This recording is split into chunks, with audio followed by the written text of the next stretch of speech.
말씀은 마태복음 25장 1절부터 13절까지입니다. 마태복음 25장 1절부터 13절까지입니다. 그때의 천국은 마치 등을 들고 신랑을 맞으러 나간 10처녀와 같다 하리니 그 중에 5은 미련하고 5은 슬기 있는지라. 미련한 자들은 등을 가지되 기름을 가지지 아니하고 슬기 있는 자들은 그릇에 기름을 담아 등과 함께 가져갔더니 신랑이 더디옴으로 다 졸며 잘세. 밤중에 소리가 나되 보라 신랑이로다 맞으러 나오라 하매 이에 그 처녀들이 다 일어나 등을 준비할세. 미련한 자들이 슬기 있는 자들에게 이르되 우리 등불이 꺼져가니 너희 기름을 좀 나눠달라 하거늘 슬기 있는 자들이 대답하여 가로되 우리와 너희의 쓰기에 다 부족할까 하노니 차라리 파는 자들에게 가서 너희 쓸 것을 사라 하니 저희가 사러 간 동안에 신랑이 오므로 예비하였던 자들은 함께 혼인잔치에 들어가고 문은 닫힌지라. 그 후에 남은 처녀들이 와서 가로되 주여 주여 우리에게 열어주소서. 대답하여 가로되 진실로 너희에게 이르노니 내가 너희를 알지 못하노라 하였느니라. 그런즉 깨어있으라. 너희는 그날과 그 시를 알지 못하느니라. 이 마태복음 25장에 나오는 10처녀 비유는 우리 신앙생활을 하신 분들에겐 다 익숙한 내용입니다. 그러나 이 내용은 그 의도하는 바가 사실은 좀 어렵고 학자 간의 견해 차이도 많습니다. 우선 이 비유는 다 종말을 준비하는 성도들의 태도와 자세를 가르치는 비유고 13절에 있는 바와 같이 깨어있으라를 목적으로 하여 가르쳐진 비유입니다.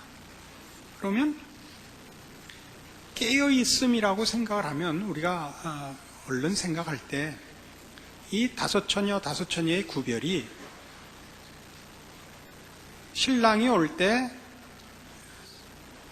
미련한 것들은 자고 있었고 슬기로운 자들은 눈 뜨고 있다가 만났다 그래야 맞을 텐데 뜻밖에도 그 비유 자체의 내용을 보면 이 슬기로운 처녀 5이나 미련한 처녀 5이나 다 자고 있었단 말이에요.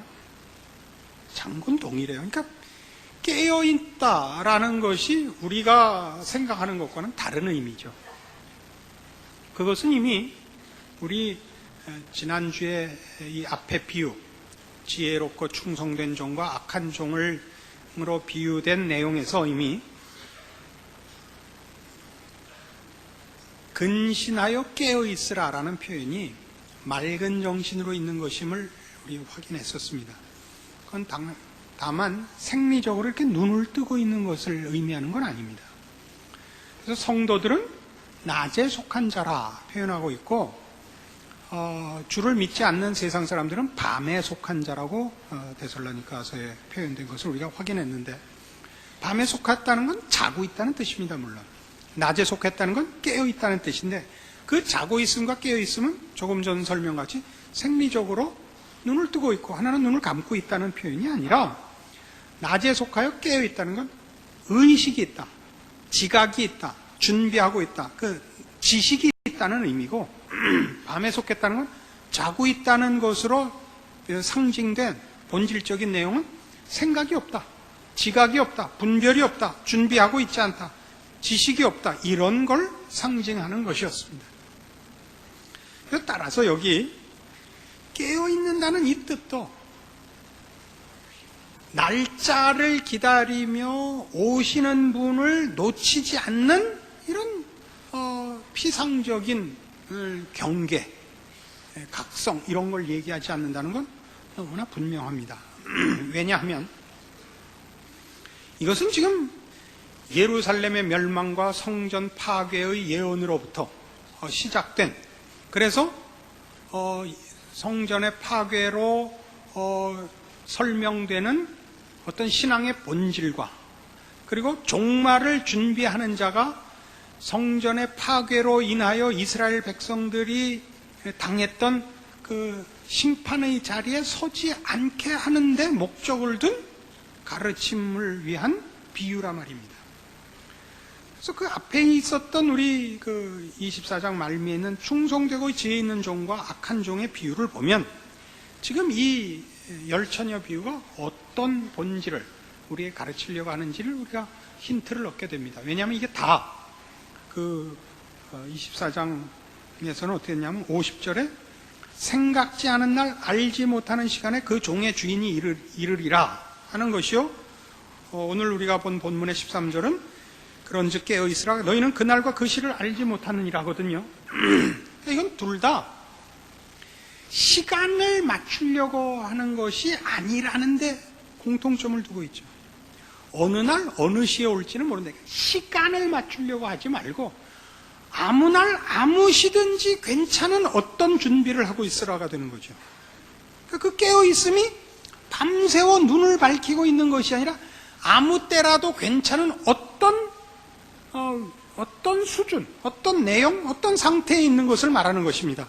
오늘 열처녀 비유로 얘기하자면, 그러니까 신랑이 온다 그러면 깨어나서 등에 불을 붙이면 되는 겁니다. 그때 그 등이 기름이 들어있으면 되는 것이고, 미련한 처녀들은 등에 기름이 없어서 둘 다 잤어요. 동일하게 열처녀가 다 같이 잤으나 신랑이 온다 해서 소리에 깨어 일어났을 때 다섯은 등에 불을 켤 수가 있었고 다섯은 등에 불을 켤 수가 없었던 것입니다. 이게 말하자면 오늘 그 핵심되는 내용인데 그게 결국 뭐냐? 등에 기름이 있다는 것과 없다는 것이 표현하는 그 내용이 뭐냐? 그 앞에 있었던 그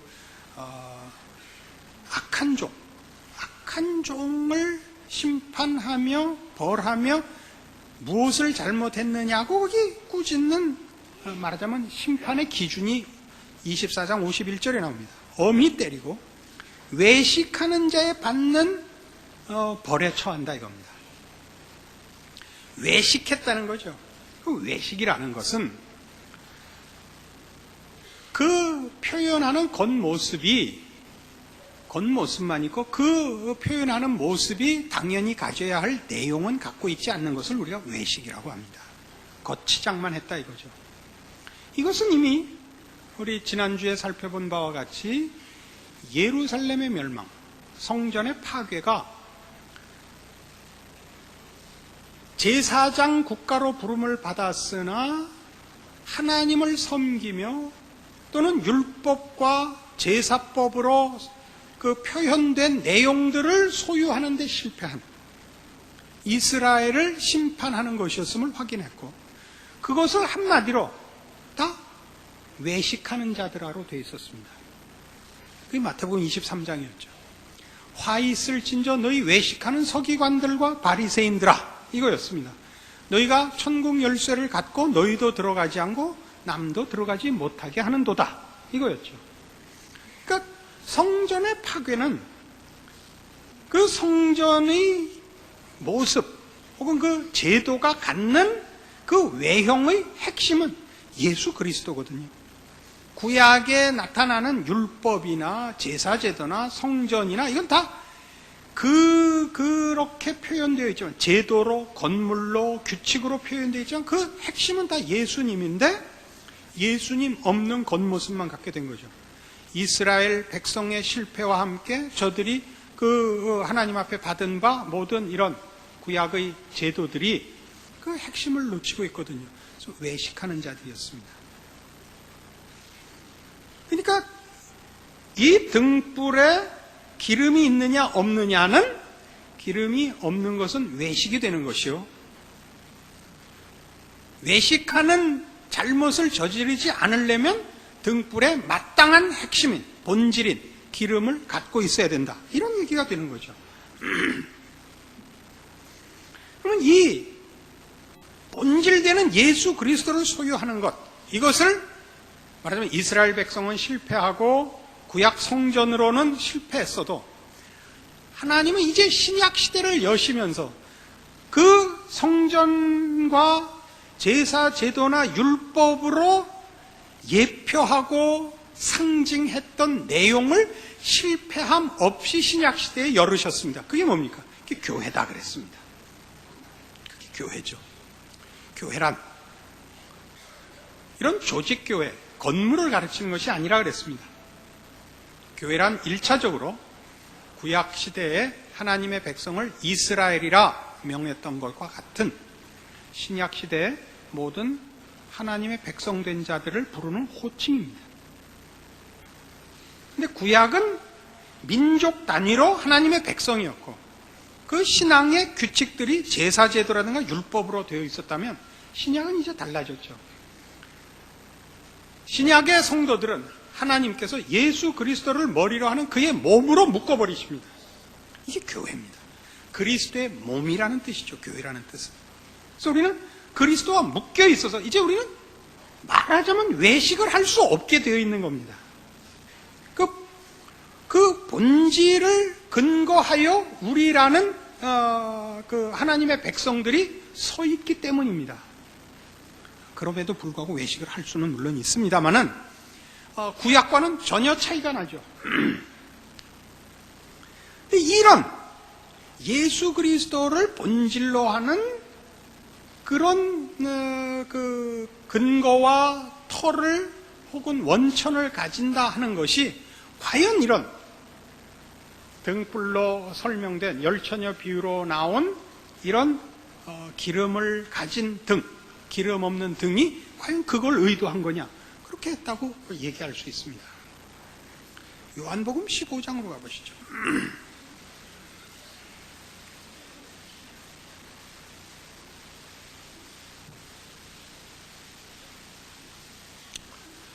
요한복음 15장은 여러분 잘 아시는 대로 포도나무 비유입니다. 15장 4절. 내 안에 거하라. 나도 너희 안에 거하리라. 가지가 포도나무에 붙어 있지 아니하면 절로 과실을 맺을 수 없음 같이 너희도 내 안에 있지 아니하면 그러하리라. 자, 포도나무 비유입니다. 포도나무 비유는 뭐냐 하면 포도나무의 가지에 열매가 열리지만 그 열매는 가지가 연 것이 아니라 나무가 연 것을 가지 끝에 매달리게 할 뿐이다 라는 뜻입니다. 그러니까 포도나무는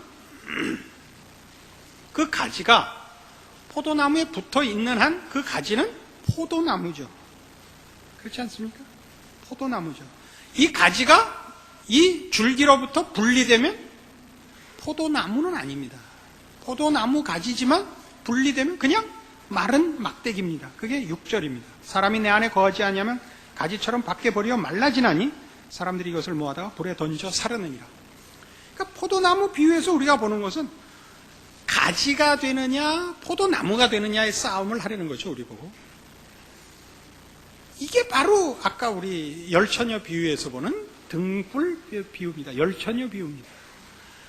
등불이 기름이 없으면 불을 켤 수가 없습니다. 포도나무 가지가 나무에 붙어 있지 않으면 그는 열매를 결실하지 못합니다. 이 열매는 다 이 나무로부터 오는 것입니다. 등불은 다 기름으로부터 연료를 공급받는 것입니다. 이게 말하자면 일관된 성경의 가르침입니다. 이런 식의 표현은 로마서 8장에 가시면 성도들을 설명하는데도 성도의 본질을 설명하는데도 등장합니다. 로마서 8장 9절입니다. 만일 너희 속에 하나님의 영이 거하시면 너희가 육신에 있지 아니하고 영에 있나니 누구든지 그리스도의 영이 없으면 그리스도의 사람이 아니라. 또 그리스도께서 너희 안에 계시면 몸은 죄로 인하여 죽은 것이나 영은 의를 인하여 산 것이니라. 예수를 죽은 자 가운데서 살리신 이의 영이 너희 안에 거하시면 그리스도 예수를 죽은 자 가운데서 살리시니가 너희 안에 거하시는 그의 영으로 말미암아 너희 죽을 몸도 살리시리라. 예수를 믿으면 주의 영이 성령님이 우리 안에 오십니다. 주의 영이 없는 자는 구원받은 자가 아닙니다. 구원을 받은 우리 측의 확인은 성령이 계시느냐 안 계시느냐로 확인하는 것이 아니라 내가 예수를 믿느냐 안 믿느냐라는 자기 고백으로 확인합니다. 성령이 계신가 아닌가를 무슨 어떻게 우리의 감각으로 확인하는 방법은 사실은 없습니다. 그런데 여기서 설명하는 건 이겁니다. 예수를 믿는 자의 존재는, 그러니까 신자의 존재로는 말하자면 이중적이라는 것입니다. 우리는 우리면서 말하자면 예수 안에 있는 우리입니다. 이 말을 이해하시겠습니까? 이게 아까 그 포도나무 얘기입니다. 우리는 가지입니다. 이 가지가 포도나무에 붙었습니다. 그러면 이 가지는 포도나무입니다. 우리가 포도나무 줄기가 아니죠. 우리는 포도나무의 가지지만 이건 포도나무의 가지입니다. 이제는 가지가 아니고 포도나무입니다. 그러나 분리되어 있으면 그냥 마른 가지입니다.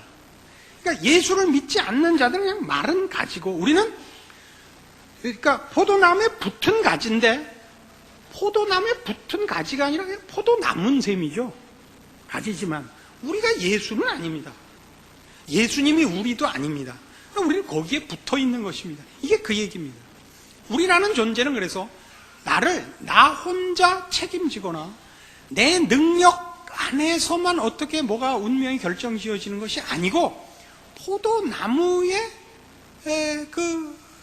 뭐라 그래요? 그 용량과 모든 것을 공유하는 것입니다.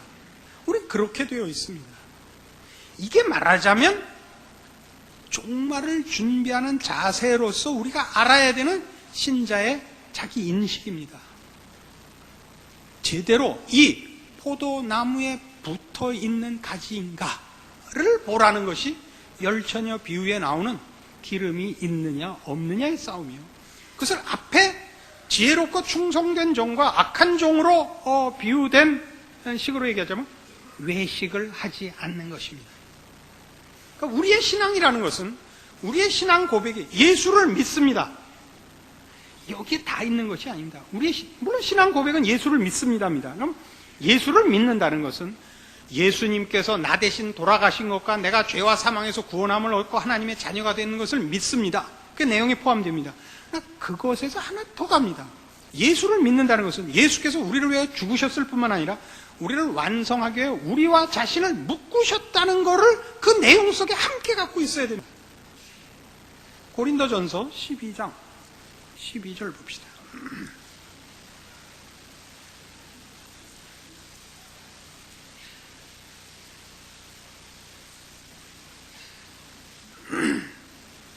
고린도전서 12장 12절.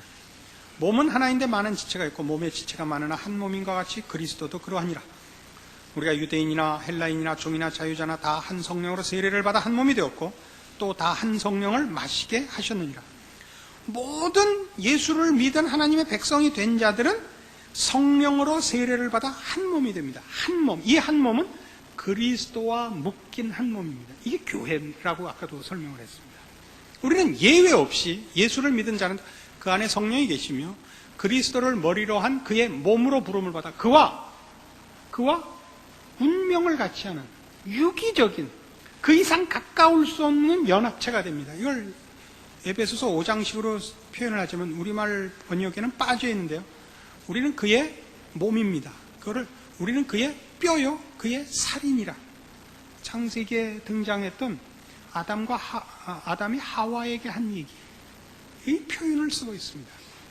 어떤 사본에 그 본문이 나옵니다만, 우리는 그리스도와 그렇게 묶여 있는 것입니다. 이게 중요한 문제입니다. 그래서 우리의 신자 된 것은 내 고백 위에만 서 있는 것이 아니라 그 고백이 함의하고 있는, 이게 쉬운 단어가 안 나와서 그래요. 미안해요. 그 함축하고 있는 그거네. 그 내용을 아는 것입니다. 난 예수를 믿습니다. 그러니까 내가 예수를 붙잡은 것이 내 신앙의 토대가 아니고, 내가 예수를 믿습니다라는 말은 예수님께서 나 대신 죽었고 예수님이 나의 머리가 되셔서 내 운명을 붙잡고 계십니다를 아는 것이에요. 그걸 고백하는 거라고요. 알아들으세요? 그러니까 우리의 신앙은 지금 어떻게 되어 있냐면, 한국 교회는 이쪽 십자가만 너무 강조가 됐어요. 이건 지난번에도 설명했죠. 아무리 강조돼도 괜찮습니다. 아무리 강조해도 부족한 거죠. 그러나 상대적으로 교회가 너무 강조가 안 돼서 균형이 깨져 있어요. 십자가를 강조해서 어떻게 하냐? 나의 믿음, 나의 선택, 나의 열심, 나의 봉사, 나의 헌신은 있어서 여러분을 근거한, 여러분의 열심과 고백을 근거로 한 신앙에 있어서는 여러분은 만점을 받고 계십니다. 그러나 여러분이 죽게 묶여져 있다는 부분에서의 이해가 없으면 이 모든 것들이 여러분에게 자꾸 여러분의 신앙에 기준이요, 근거요, 여러분의 자신의 조건들이 되고 있습니다. 그거보다 더 가야 된다 이거죠. 여러분이 자신의 노력과 열심으로 하고 있는 것은 말하자면 여러분이 공부를 혼자 하고 있는 것과 같습니다. 여러분이 혼자 하면 어디까지 하겠습니까? 배우려면 나보다 더 아는 자, 더 많은 것을 소유한 자한테 교육을 받아야 더 배울 것 아닙니까? 그러니까 우리의 신앙은 공통되게 대부분의 그 성도들의 신앙은 그러니까 상당히 모호한 표현으로 되어 있습니다. 내용으로 되어 있지 않고 언제나 열심, 감격 이런 단어들로 되어 있지. 그 열심이나 감격이 도대체 무엇을 목표로 하고 어느 과정까지 왔고 이런 눈금이 없단 말이에요. 그러니까 30년을 신앙생활을 했거나 3일을 했거나 차이가 없고 오히려 짧게 한 사람들이 더 펄펄 뛰죠. 감격의 기간을 잊을 시간이 아직 없으니까. 그래서 오래된 사람들이 오히려 시큰둥해져. 나도 시장 나갔다 다시 올까? 이런 생각이 난단 말이에요. 왜? 먼저 한 것이 지나간 눈금들이 없어서 스스로도 내가 얼만큼 왔고 쟤는 이제 얼만큼 왔는지 구별이 안 돼요. 내용으로가 없단 말이에요. 에베소서 4장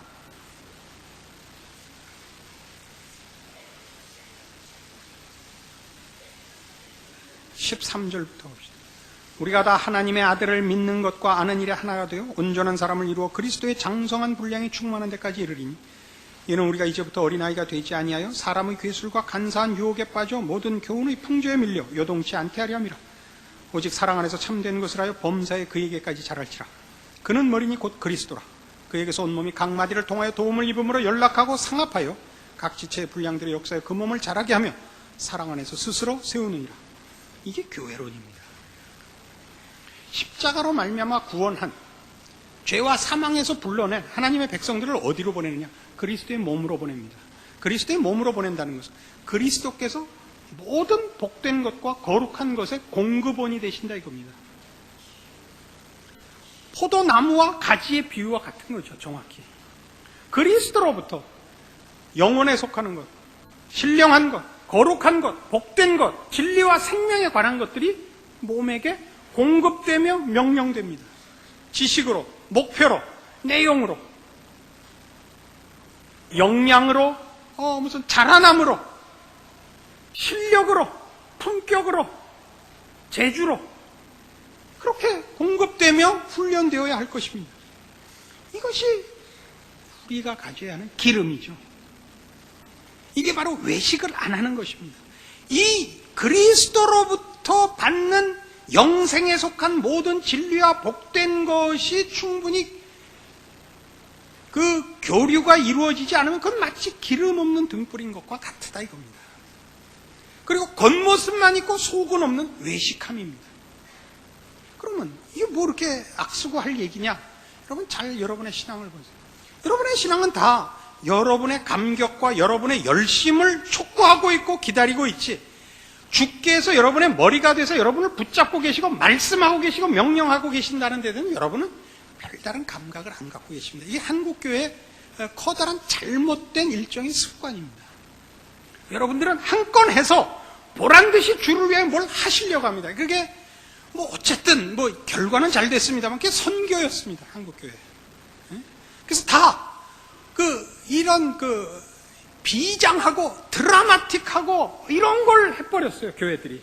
그래서 모여도 무슨 체육관 빌려갖고 모여갖고 악수구로 다 해버렸단 말이에요.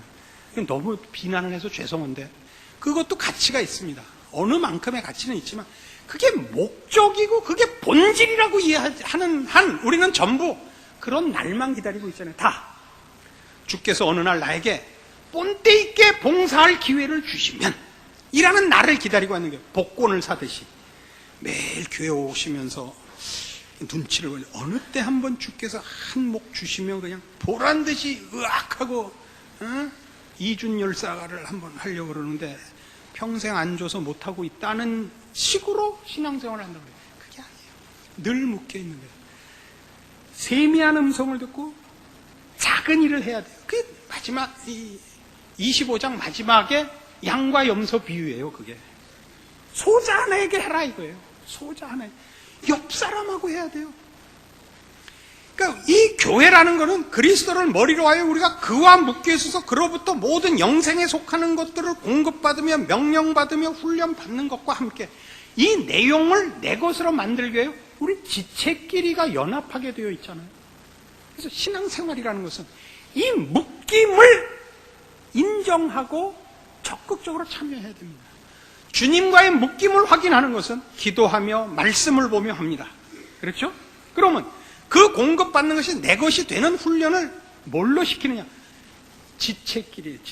여러분 달리기 해보시면 100m 달리기 한 15초 안엔 뛰어야 그래도 꽤 달리는 건데 가끔 뛰시다가 힘은 남고 숨도 그렇게 찬 게 아닌데 스피드가 안 나시는 분은 여길 점검하세요. 다리만 빨리 움직이지 않습니다. 주먹을 쥐면 어깨가 굳어가지고 어깨 흔드는 게 느리면 다리가 나가고 싶어도 못 나가요. 그러니까 뛰는 게 어깨하고 맞아 떨어진다는 거 아무도 생각 못 했죠. 400m 달리는 모제스인가 뭐 하는 놈은 이상하게 뛰긴 합니다만 뒤로 자빠져갖고 좀 별나내고 이 흔들어야 되는 거예요. 그래서 뛰는 사람들은 절대 주먹을 쥐지 않습니다. 육상 선수들은 이걸 꼭 풉니다. 손을.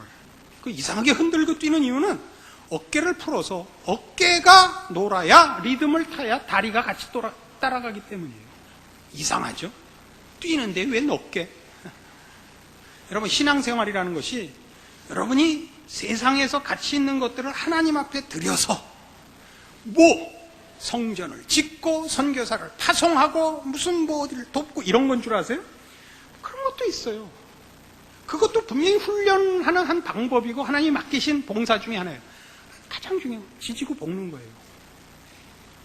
여러분은 주와 묶이신 것을 뭘로 확인하셔야 되냐면 실천하셔야 되냐면 성도끼리 묶이셔야 돼요. 어떤 율법사가 주님 앞에 나와서 물었습니다. 선생님, 율법 중에 제일 큰 계명이 뭡니까? 첫째는 내 마음을 다하고 뜻을 다하고 성품을 다해 주 너의 하나님을 사랑하라 하셨으니 이것이 크고 첫째 되는 계명이요. 둘째는 그와 같으니 내 이웃을 내 몸같이 사랑하라 이겁니다. 하나님 사랑은 이웃 사랑으로 꼭 나오게 되어 있습니다. 여러분이 주님과 묶여 있으면 여러분은 지체들끼리 남남일 수가 없습니다. 손 혼자 일할 수 없고 발 혼자 일할 수 없습니다. 여러분 그런 옛날 우스개 그 예화를 아시죠? 몸이 가만히 보니까 입이 제일 마음에 안 든단 말이야. 맛있는 건 혼자 다 처먹고 불평은 혼자 다 하니까 야, 저 새끼 먹이지 말자. 그래서 다 공동 파업해서 안 먹였더니 팔다리가 마비됐다. 그런 아주 간단한 동화를 아시죠? 그걸 안 하시고 있어요. 우리는 교회라는 걸 굉장히 부정적으로 보고 부정적으로 보는 가장 큰 이유는 교회의 실제적인 의도가 무엇인지를 모르는 데 있어서 아마 그랬을 겁니다만 교회는 완벽한 성인들의 모임이라고 생각을 하고 있어요. 우리 이 단지 경비들하고 여러 번 싸웠는데요. 뭐 교우들 중에 늦게 오셔갖고 차 이상한 데 놓고 와갖고 우리가 바가지 욕 먹은 적 많아요. 근데 사무실에 뛰어와서 경비 한 사람이 이렇게 외쳐도 우리를 경악시켰어요. 성직자들이 말이야. 그래서 목사들 중에 누가 그랬나 다 집합시켜. 어떤 쌍 누구야? 그랬더니 아무도 그런 사람이 없어요. 뭔가 하더니 예수 믿는 사람들을 다 성직자로 알고 있더라고요.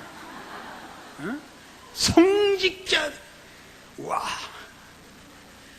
성직자 여러분. 상식 좀 지켜주시와요. 여긴 그런 데가 아닙니다. 여기는 훈련장입니다. 우리 모두는 사실은 자기밖에 모르고 자기 마음대로 사는 자기가 머리요 자기 위주인 사람들이 예수를 믿어서 머리를 주님께 양도하고 그의 수족으로 모였습니다. 그러니까 이게 아직 잘 안 되죠. 이게 왔다 갔다 하죠. 주님 말씀이 들렸다가 내 말이 나왔다가 그래서 이건 완전히 이 원래 요구한 대로 움직이지 않는 걸 풍들었다 그런 거 아니에요. 그죠? 다 그거죠. 그러니까 와보니까 이건 뭐 번듯한 사람끼리 모여있는 줄 아니까 각종 병든 자가 다 모여있는 거예요. 그래서 제일 심한 병이 뭐예요? 마음의 병이죠. 이게 신앙적이었다 말았다 하니까. 신앙적인 표현과 모양은 짓는데 금방 알죠. 저 되게 잘난 척하네. 그래서 다 속이 상했고 나 안 나가 이렇게 됐어요. 그건 말이에요. 뭐하고 같으냐면 학교 갔더니 선생님이 너무 숙제를 내줘서 나 안 나가 그런 거 똑같아요. 그때 부모 뭐 선생님이 숙제를 그렇게 내줘? 가지마! 그런 거 봤어요? 이게 확 안 가?